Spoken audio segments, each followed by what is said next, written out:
Acabamos de escuchar la narración que San Lucas hace sobre la visitación de la Virgen a Santa Isabel, misterio de la vida de Cristo y de la vida de la Virgen que la Iglesia nos ofrece, particularmente en este cuarto y último domingo de Adviento. Cuando el arcángel San Gabriel le anuncia a la Virgen el misterio de la Encarnación, también le dice que Santa Isabel ha concebido un hijo a pesar de su vejez, ya que nada es imposible para Dios. Entonces María Santísima parte hacia Ain Karim, el pueblo donde vivía Isabel, que quedaba a unos 125 o 130 kilómetros aproximadamente, lo que implicaba unos 5 días de camino. Dice San Lucas que la Virgen partió sin demora. Y también dice que a toda prisa fueron los pastores hasta el pesebre cuando el ángel les anunció el nacimiento de Cristo en Belén. Sin demora, a toda prisa, la prontitud en el servicio de Dios, porque las citas divinas no se hacen esperar.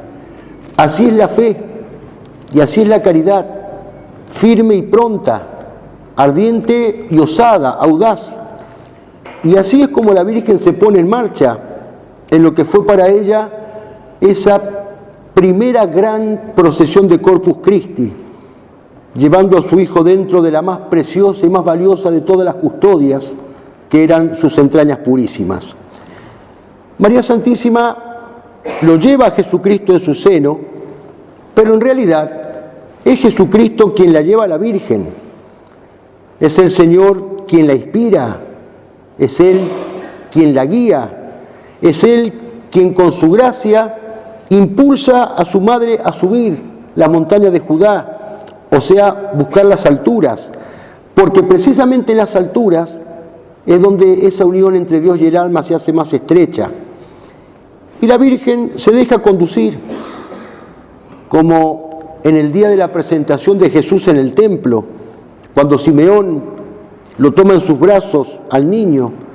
La liturgia reza hermosamente: el anciano lo llevaba al niño en sus brazos, pero era el niño quien regía y dirigía al anciano. María Santísima es conducida por Dios. Recién lo concibe y ya empieza a ser dócil a las inspiraciones del divino niño. Será Él quien vaya indicándole con sus mociones interiores lo que debe hacer ella, tanto para servirlo a Él como para que Él sea concebido en las almas que ha venido a salvar. Apenas llega la Virgen, Santa Isabel se siente poseída, inundada de gracia, llena de Espíritu Santo, y el niño salta de gozo dentro del seno de su madre. Es nada menos que San Juan Bautista, liberado en ese instante del pecado original. E Isabel, haciendo un elogio de la fe de la Virgen, exclama: feliz de ti por haber creído que se cumplirán las cosas que fueron dichas de parte del Señor. Feliz de ti por haber creído. Es decir, bienaventurada eres por tu fe. No habló Isabel por sí misma, movida por la carne y la sangre. Fue el Espíritu Santo quien habló por sus labios. O sea, es Dios quien elogia, quien alaba la fe de su madre. La Virgen, por su parte, recorre con su mente esa historia de amor y las proezas de Dios por su pueblo hasta llegar a Abraham. Ve cómo estaba profetizada la potestad y el triunfo de Cristo Rey, el Mesías. Exalta mi corazón en Yahvé, que ha ensalzado mi brazo.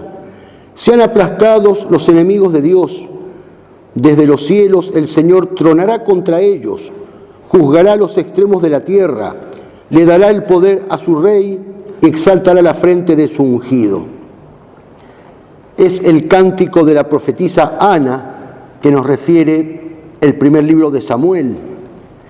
Inspirada por Dios, imitando ese cántico y consciente de las alabanzas que recibirá en el futuro, María Santísima estalla de gozo y pronuncia el Magnificat.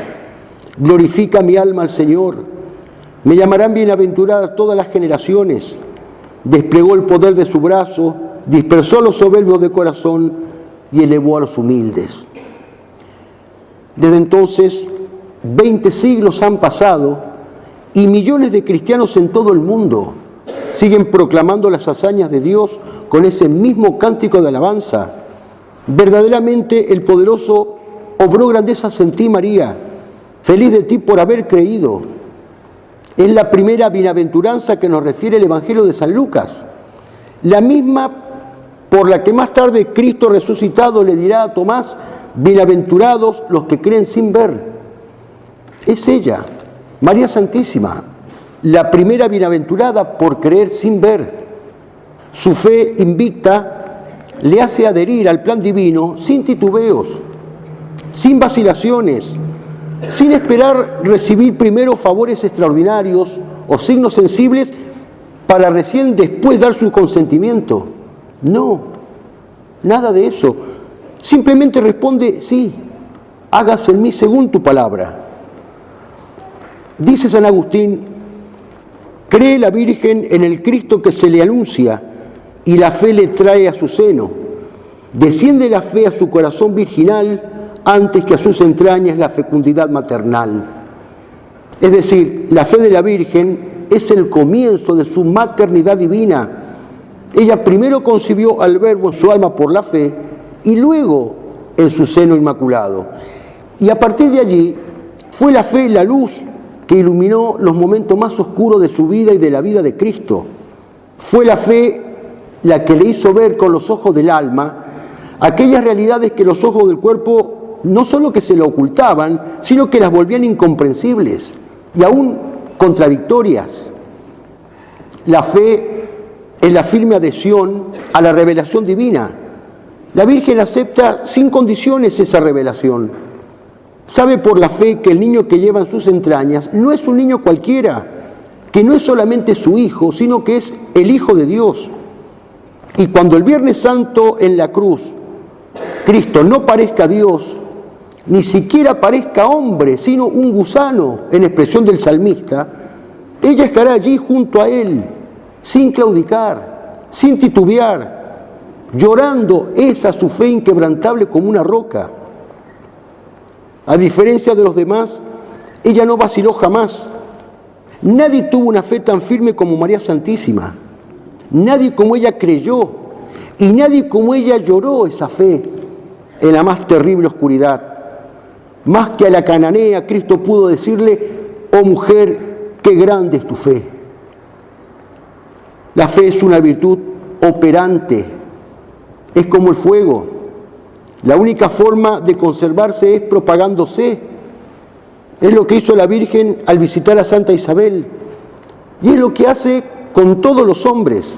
Ella nos engendra en la fe, nos alimenta, nos educa en la fe, nos hace crecer en la fe, como hizo en Caná de Galilea. Recordemos, por su pedido, Cristo obró allí su primer milagro, y gracias a ese milagro, dice San Juan, sus discípulos creyeron en él. O sea, la fe de los discípulos de Cristo se engendra y crece gracias a la Virgen, porque creyó y porque nos ayuda a creer. Por eso ella es maestra en la fe. Con su visita a Santa Isabel, la Virgen nos enseña primero a concebirlo a Cristo en nuestras almas y luego llevarlo a los demás. Ante la actual crisis de fe, una tentación constante es pensar que nada se puede hacer más que esperarlo a Cristo en su parusía. Y en esa espera, aislarme del todo, encerrarme con mi familia, educar a mis hijos lo mejor que pueda y dejar que todo termine pudriéndose. Por supuesto que hemos de esperar a Cristo y que hemos de esperarlo con santa avidez y hasta pedirle que apresure su regreso. Pero en esa espera debemos hacer lo que esté a nuestro alcance para que Él vuelva a ser reconocido, amado y servido en la sociedad. Somos miembros de la iglesia militante, no de la iglesia vegetante. No dejaremos que Cristo siga destronado.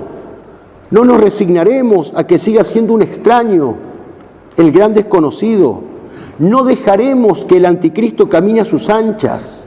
No hemos de rendirnos ante el avance de la revolución. Hemos de hacerle frente, aunque se nos vaya la vida en ello. ¿Dónde queda sino nuestra vocación de fermento, de sal y de luz del mundo que nos pide Cristo? La levadura no tiene razón de ser, sino es actuando en la masa. La sal no sirve para nada si se vuelve insípida o si solamente ocupa un lugar en la alacena. Y la luz, dice Cristo, no se esconde debajo de la mesa, sino que se coloca en el candelero y encima de la mesa, precisamente para que alumbre. Eso, dice él, debe ser un cristiano en el mundo, una antorcha que arda y que ilumine, como lo llamó a San Juan Bautista. Y ese es el ejemplo que nos deja la Virgen, visitando a Santa Isabel. Nos enseña a llenarnos primero de Cristo, a llenarnos de Dios, y después comunicarlo para que Él llegue a las almas.